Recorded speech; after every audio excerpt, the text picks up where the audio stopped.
Welcome to the Mind Spa by SanKom.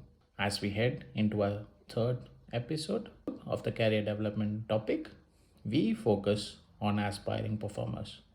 In our last episode, we focused on the high performers who like to fly low and those that like to fly in the radar. So you might ask, what is the performance and what is the difference between a high performer and an aspiring performer? I should admit that this is a very tricky question to answer. Although there could be several possible definitions and explanations, as always, we will try to do it from our point of view. A high performer is an individual who executes tasks, projects, activities on a level par excellence on a most consistent basis. Every single time within an evaluation window, and more often than not, has performed on the same level for multiple evaluation windows under several boundaries.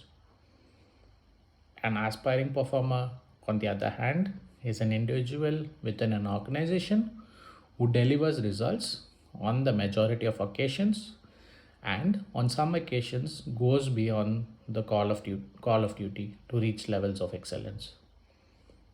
Although the performance levels, when plotted or envisaged against time, might be fluctuating, when treated like a current signal that gets averaged out in the RMS format, is often found above the average employee.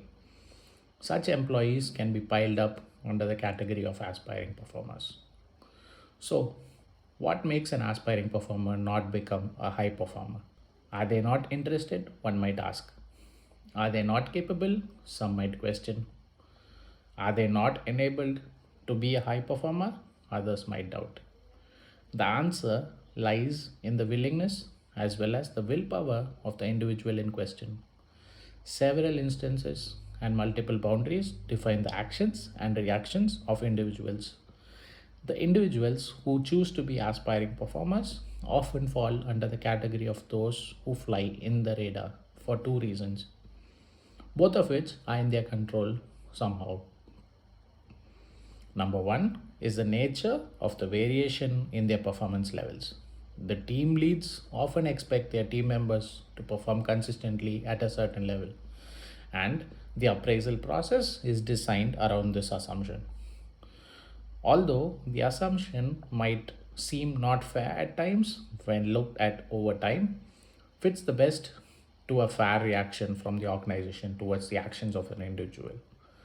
Team leads often keep an active eye on such individuals to monitor their performance levels consistently and constantly. Number two is the motivation of the individual not being same for all the tasks.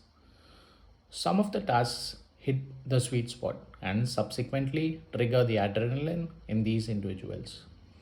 When working on tasks like these or projects like these, the attention to detail and the personal involvement within are often beyond compare. Unfortunately, the same cannot be said in certain activities where the attention seems to go missing. In such instances, it is often due to the lack of connect they feel between the activities and their own personal or self presumed skill sets. The feeling is triggered by a sense of the task being out of their reach, no matter what they try. This feeling, in turn, could have been triggered by a failure in the past while facing a similar scenario, or in the very immediate past. Often, the feelings are not justified and must be identified by the mentor or team lead. Unfortunately, in an Indian office setting, such open relationships between a team member and a team lead are very rare and where found have an ulterior motive from either party involved in the transaction. Either the team member or the team lead needs something else. A trust based transaction should never have a monetary or a worldly quantity attached to the benefits and must always be handled through the trust account and the trust balance. Such aspiring individuals, in lieu of being in the spotlight and flying in the radar, either knowingly or unknowingly, are frequently rewarded and also at the same time equally subject to average ratings during the appraisal process. When a team lead can identify such individuals and find the right triggers which make them a high performer, the benefits for either are so large due to the large underlying and untapped potential. But as the saying goes, it takes two to tango and three to party. Whoever said that shall explain it further. If you are a team lead, keep it your priority to identify such individuals, build your trust balance with them, and try to assist them in their career journey.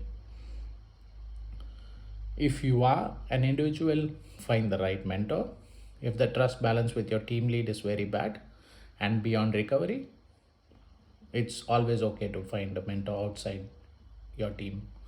Find the right mentor with whom you can discuss how to tap your potential. The opportunity that leads to the leprechaun's gold cauldron is just a rainbow away. Someone has to shine the light, and voila, the rainbow appears. And on that note, it is time to end.